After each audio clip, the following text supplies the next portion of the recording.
All right, guys, finishing the year with a bang with another big fight locked in. Our next guest is the reigning NMF champion. One of the most exciting strikers in the sport is back in the house. He takes on Belal Muhammad on the 18th of December. That's 19th here in Australia. The nicest guy in the game with the Naruto hoodie, Stephen Wonderboy Thompson. Welcome back to the show, man. How are you? Thanks for having me, man. I'm feeling good. Just got done doing a good workout, so I got them endorphins going. I'm feeling dandy right now. But yes, man, I'm glad you noticed the Naruto hoodie, man. A huge fan. I don't know if you're into the Naruto, scene, but I am. I feel like there's a real Naruto scene going on in MMA as well. Like a lot of great fighters sort of take inspiration from it. And dude, I was gonna say, obviously, like, you're killing it. You got the What's Up Everybody podcast, and then you've got your YouTube channel, and you're killing it with the vlogs and the Technique Tuesdays and stuff. But I know before as well, like, you'd be teaching karate throughout the whole day and then training at night. Are you still keeping the same crazy schedule leading into this fight? Always. Nothing ever changes, right? So, yeah, man. The only day I have off, and it's really not a day off, is a Sunday, because that's when me and my brother Sweet Tea do the filming for our YouTube channel. So we'll do like 2, sometimes 3 videos that day. So yeah, man. During the week, I'm training in the morning, afternoon, night. Some days it's just the afternoon and at night.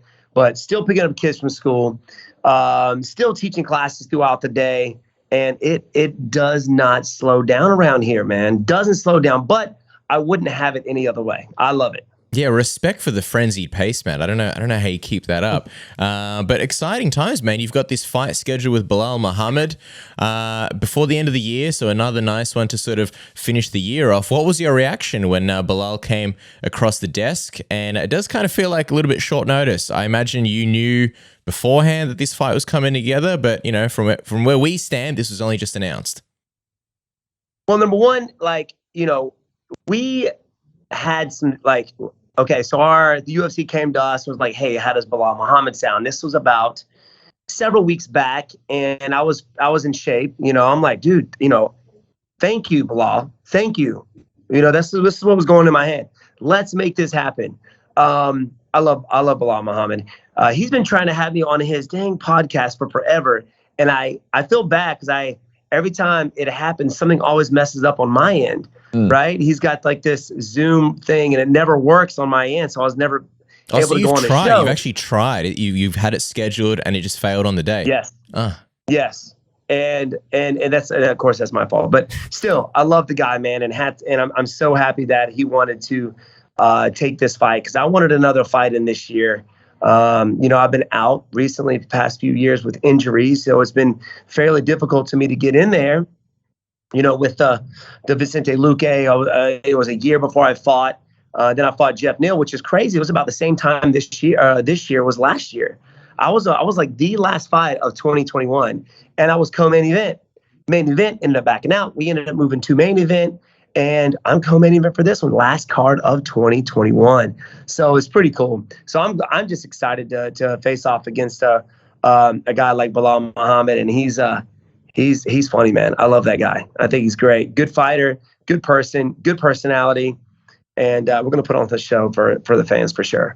Yeah, and I think, man, we've all been so lucky, like all the fights that are being locked in for the end of the year now, and then seeing your fight added on it, it's like, man, what world are we living in? The second half of this year has just been absolutely insane. But with Belal, man, so when you were looking at him, did you look at possibly filling in for that Jorge Masvidal fight against Leon Edwards at all at UFC 269? Did that come across your desk at all? Did you try to put your hand up for that? And did you have any other names that came across your desk? I know, like, Khamzat was looking for a fight as well towards that period, or was it always Belal? It was kind of always Belal. Now, I knew that, Leon Edwards was supposed to get that fight with Masvidal. And Masvidal came out with an injury, so I knew that Leon Edwards, after that fight, after that had announced, got there on social media, I knew who was going to wait for the title. So there was really no real, push for me to try and fight Leon Edwards. How did you know? How did you know he was going to wait? Well, I knew for the longest, he's been wanting to get that title fight, right? And it's well deserved. I think he's had like a 10-fight winning streak or 9-fight winning streak. I'm not sure. but he's deserving of it. Like, he fought, his last fight was obviously Nate, ended up beating him. He actually fought Belal, I think, before that, and they had a controversial eye poke. But, I mean, the guy needs to be fighting for the title. And I kind of knew he was going to wait for that, just in my head, and the way kind of he was talking in recent interviews and things like that. But, I tried to fight Masvidal again, but he has the injury, so I don't see that happening. I wanted to get a fight in for the end of the year, and this came up, so I'm like, I jumped on it. And it does seem last minute right now. I mean, because it's just now coming out. We were kind of waiting on the contracts and the verbal agreement before we can actually go out there and put it on social media. So once he said yes, I was like, all right. So I've been training as if I was facing him, because about four weeks ago, it might have been, we got the call to say, hey, it could be Belal Muhammad, and that's kind of who I've been picturing at the moment. And once you have that face, man, that's kind of all you think about, right? You kind of think about just, how you're going to fight this guy. So I try to just focus on that. Yeah. Well, it's good that you're going to be, nice and ready and prepared for Belal. But just quickly going back to Leon for a second, I agree with you 100% that Leon does deserve the next title shot. And in a perfect world, he could wait and get that nice next title shot and fight Kamaru Usman. But we're hearing rumblings that maybe it's going to be Khamzat versus Gilbert Burns. And, Dana White kind of beats the drum of like, if you wait, you're going to get passed up. So I guess the question is, do you think that Leon actually gets the title shot, even though he deserves it? Or do you think there's a chance that, if Khamzat, for example, beats Gilbert Burns, he might get the next shot instead? I think it should go Leon Edwards. I think it should go Leon. But, everybody's on the Khamzat train. He's very popular right now. He's been smashing people. And he's kind of the talk of the talk. And if somebody that exciting, it's crazy because he's got such a big following from Russia. I think he even has more followers than the champ, than Kamaru Usman. He's got all of Russia following this guy. So he's got a whole country behind him. So that right there is a good incentive and excitement for Dana White and the UFC to make that fight happen if that Gilbert Burns fight comes through. But on paper, it should be Leon Edwards for sure. By the way, Stephen Thompson versus Khamzat, that's an exciting fight for the fans. I hope we get to see that at some point. But you were in there with Gilbert Burns last, and you mentioned on the vlog how, apart from the fact that you lost the fight, like you didn't take too much damage in the fight. But I'm curious, how do you see this potential Khamzat-Gilbert Burns fight going? Do you think the momentum continues, that Khamzat keep winning? Or do you think Burns is the guy that stops it all? Because he's an incredible fighter, Gilbert Burns, and one of the toughest guys in the division, as you know. Yeah, and very powerful, very strong. He's a very strong guy. I mean, I felt his power in myself whenever he held me down for 3 rounds, pretty much. He was not letting me up. He was a little tired after that 3rd round. He looked a little tired. If they do end up fighting and it's a 5-round fight, he could possibly tire out. We'll see how it goes. Obviously, he's a submission specialist. You don't see him use it a whole lot, though. You know what I mean? Not recently. Like, he tried to stand and bang with Kamaru Usman, and that could possibly be just because Kamaru Usman takedown defense is so good. Yeah. So he just felt like it was just not even worth it. But he's high level. He didn't even try to submit me, which is weird, I figured he was at least try to do that, but he didn't. Probably watched the vlogs and knew how deadly you were. Didn't want to mess around. Saw Sweet Tea and the boys, and I don't want to end up like this. But that's a great fight, man. I mean, he goes up there and does work with the guys at the top 5. Then, man, you got to do nothing but you have to believe. You got to believe. You got to jump on the train. You know what I mean? He goes out there and does work. You got to jump on the train. Right now, he's just been smashing guys, so it's almost like effortlessly. And it feels as almost the guys he's facing are kind of beat before they even get out there, right? He's crushing guys, and it's so he beat everybody like in the 1st round, so it's hard to really see his whole arsenal because those guys from Kazakhstan and Russia, man, I feel like those guys have been training since they were 3, and MMA, not really MMA, but what's the sport I'm thinking of they do over there? Sambo. Yeah, Sambo, man. They've been doing that since they're young. And not only that, some of the best wrestlers in the world are from there. So I feel like, if they don't go to the Olympics, they go MMA. So you're talking high level guys, and there's a lot of they're more and more coming to the UFC. So we, as Americans and Brazilians and from these other countries, we got to step our game up, because these guys are coming for blood, man. These guys are smashing dudes. And kind of the same controversial in that 155 division, sure, with what's his name? Islam, I know there's controversy there that he might be getting the title shot, or might be fighting for it next. And I know there's some beef, I guess, between him and, I don't know if it's Michael Chandler, but somebody, maybe Gaethje. It might be Gaethje.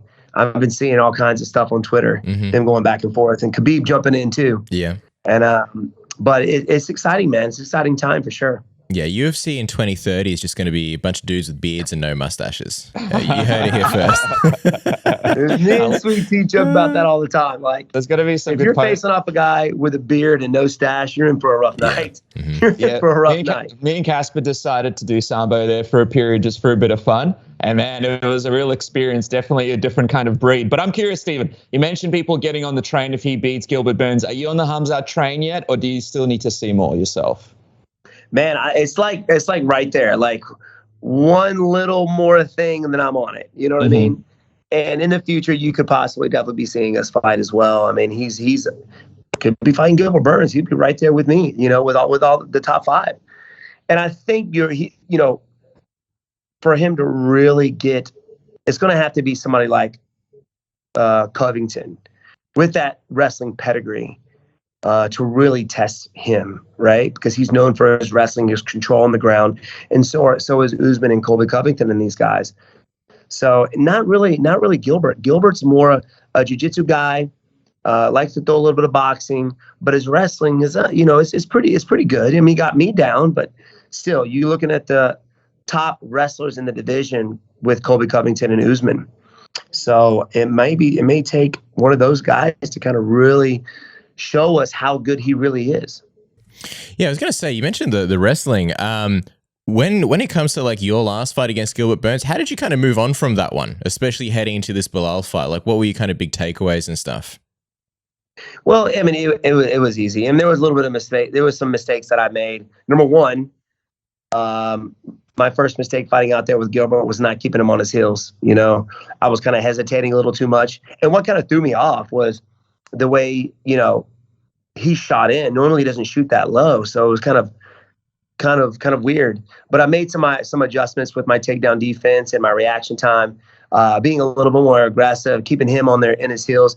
And it was almost weird for that fight. Like, I was more worried about the takedown than I was worried about what I was going to do to him. So it was a mindset switch. I gotta stop thinking about what he's going to do to me and be thinking about what I want to do to him. So you look like you're gonna stab him with that motion. I know, man. And I was so mad at myself. So mad at myself after that fight. I'm like, what? I was like, this guy literally just held me down for 3 rounds, and I let it happen. I let him get on the leg. I let him take me down, and I just let it happen. And I had some spurts there in the second and third round where I did have him on his heels, and I did have him hurt, right? I knocked him down with a spin hook kick to the head and kind of backed off. Why did I do that? It's so crazy, because you're thinking about, you can only think about that after a fight. Like, why the heck did I do that? You know what I mean? Why can I not make myself think that way during the fight? But there's no thinking out there, man. You're just like, sometimes it just doesn't feel right at the moment, and well, you learn, man. You learn. So it was easy for me. I know. I'm excited about this fight. And I'm confident right now in my takedown defense. I got Chris Weidman coming in. Chris Weidman's back, y'all. He's back into training. He's going to be helping me out for this camp, so I'm excited. Yeah, man. And also, I think the inactivity, like, I'm not sure how much that would have had an effect on you, but no matter what kind of athlete you are, what kind of fighter you are, when you're out of that octagon for a certain amount of time, it is better to sort of stay active, which is why it's great to see you fighting Belal so soon. I mean, Burns, Belal, who knows, maybe Leon Edwards, and then eventually Kamaru Usman. Do you see yourself sort of going down this prep of versing these, predominant grapplers, really good grapplers in the division as you eventually get to a title shot against Kamaru Usman? Do you kind of see this as prep as you take on these wrestlers in the division? Oh, 100%. And I don't mind it. I don't mind the test. You know what I mean? I don't mind me throwing myself out there with style so in the beginning, it was so worrisome. When I fought Ellenberger, when I fought Hendricks, even Roy McDonald, I was so worried about the wrestling because it was still fairly new to me, and I was still learning the wrestling. Right, MMA wrestling is obviously different than college wrestling and things like that, or even Olympic wrestling. But still, it was so worrisome for me, and now I'm not worried about it at all. I'm confident in my takedown defense, having these guys around me.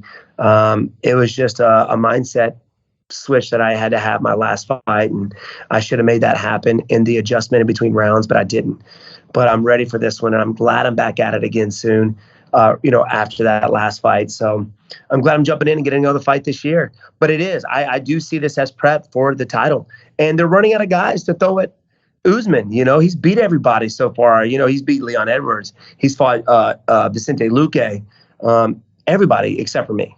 So working my way up, man. They're going to have to give him somebody fresh sometime.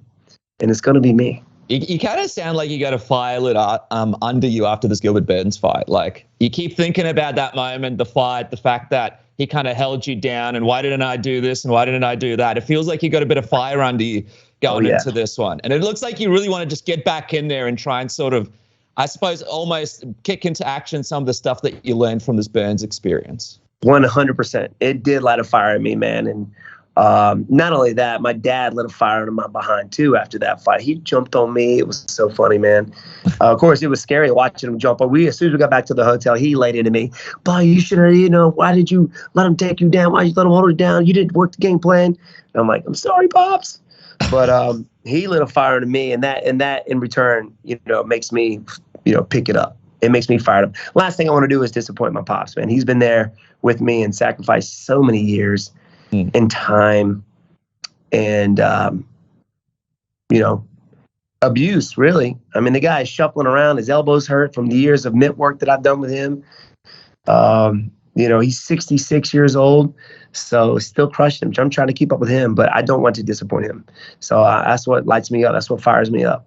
And again, like I said, that really is. I know Belal, he's notorious for shooting in. He's notorious for taking guys' backs and submitting dudes. So his wrestling's good. His takedown defense against Damian Maia was on point. I thought that was a really exciting fight. I love that fight.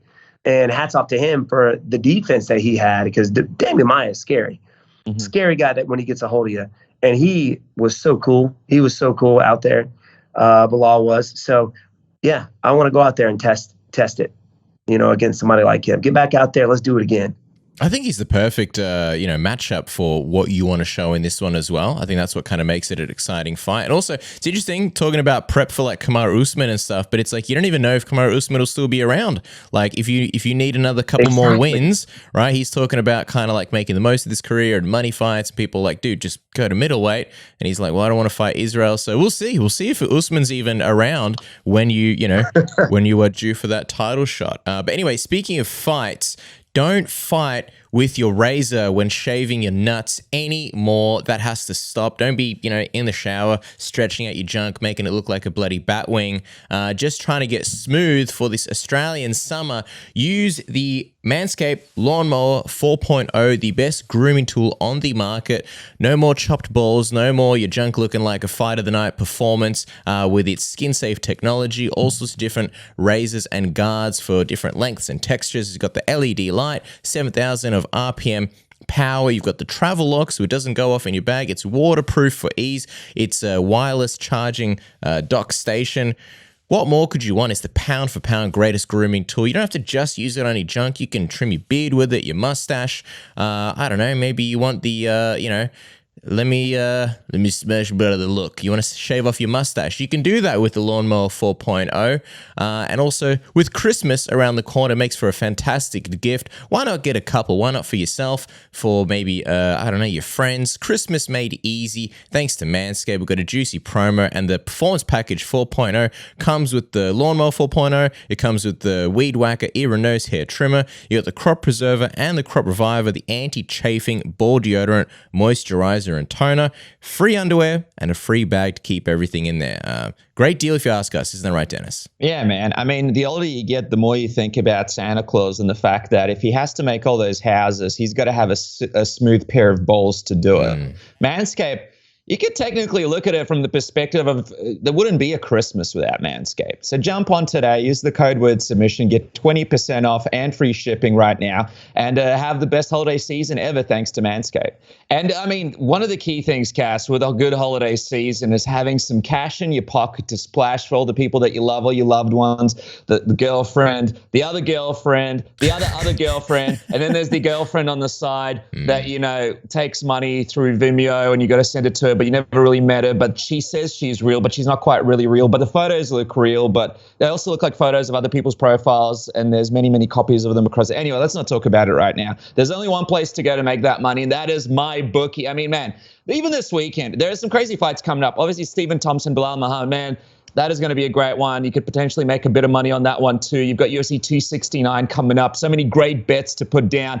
Why not get ready for that? Even this weekend, Misha Tate is back. You got Michael Chiesa, he's back. Why not get ready for it right now? Go to my bookie today and sign up. And you can double your first deposit with a code word submission.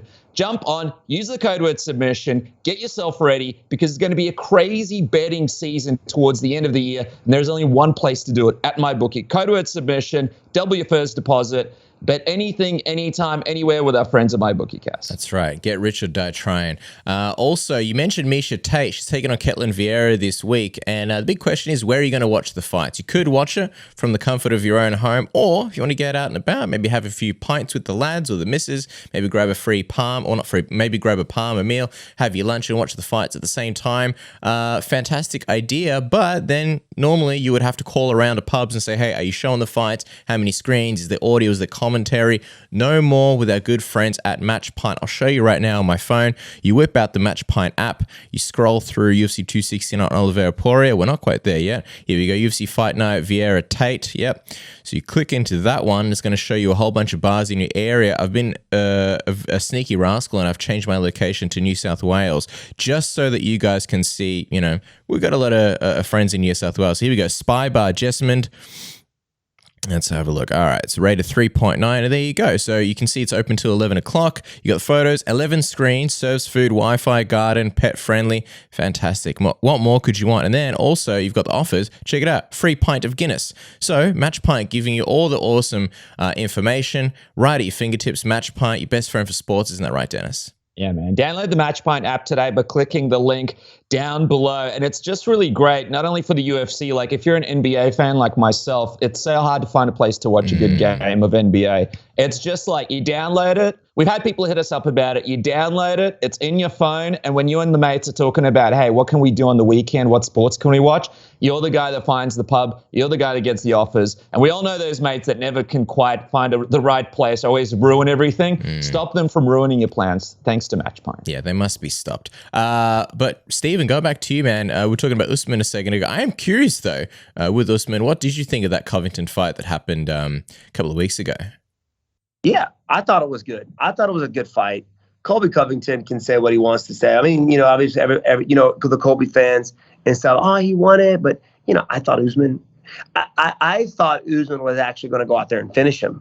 You know, seeing his last few fights, he's just been finished. He finished Burns. You know, he finished Masvidal. And you've seen his progression. You haven't seen a whole lot from Colby, you know, in the recent years because he just hasn't been active. But, man, Colby put on a show, dude. Those guys are great. And it's like kind of like that kryptonite for Colby, you know, Usman is. He's just like he's good to beat everybody but that one guy. You know what I mean? Do I believe that he could beat Usman? I still think he could do it on a good day. And he's still a force to be reckoned with, Colby Covington is. So that's still another guy that could possibly be facing too. My goal is to just outlast everybody. I'm just going to live longer than everybody. I'm going to be 50 when I fight for the title again. 2, you know, I'll fight for it again. I'll hold the title for a while. You know what I mean? And you know, give it to somebody else, and then fight at age 50. I'm, you know, and Glover Teixeira is my inspiration. That dude's what, 43 or something like that, and won the title. Heck yeah. I thought you were going to say Ric Flair is the inspiration. Yeah. You're from Carolina. From the Carolinas, man. Yeah. Yeah. Ric Flair over there, dude. Simpsonville Ric Flair. Just quickly, before we get the prediction from you, man, obviously Nick Diaz is back in the division. I don't know if you saw, but he kind of like put his hand up to replace Jorge on social media, but it didn't really follow through to anything, of course. But I'm wondering, like, if things do go to plan against Belal, do you think it might be finally time to make this Nick Diaz, Stephen Thompson fight a reality? Because there will be a lot of spinning shit in that fight. Oh, man. Oh, 100%. And I think we should just have a battle of nunchakus. Or is that Nick? Ooh. That might be Nick. Nick was like the better of the nunchakus of the bunch. So like my bow staff versus his nunchucks, it would be a battle of who's the better ninja. You know what I mean? Nate Diaz, we gotta make that happen.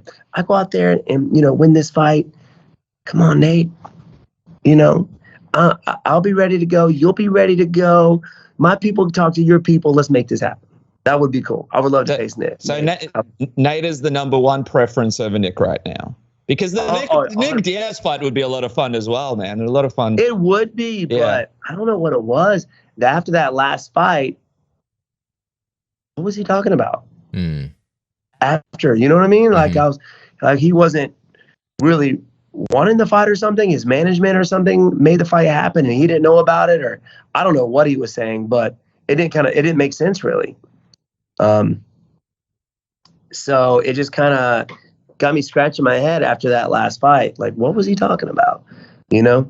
I think before the fight as well. Before the fight, people were like, what's going on? And then he fought and the first 30 seconds didn't look good at all. But then he turned it up. We're like, oh, wow, shades of old Nick. I think I see your point, though. I think at this point, Nate is kind of the more, it would hold more a win over him at this point, especially after what happened in the Leon Edwards fight.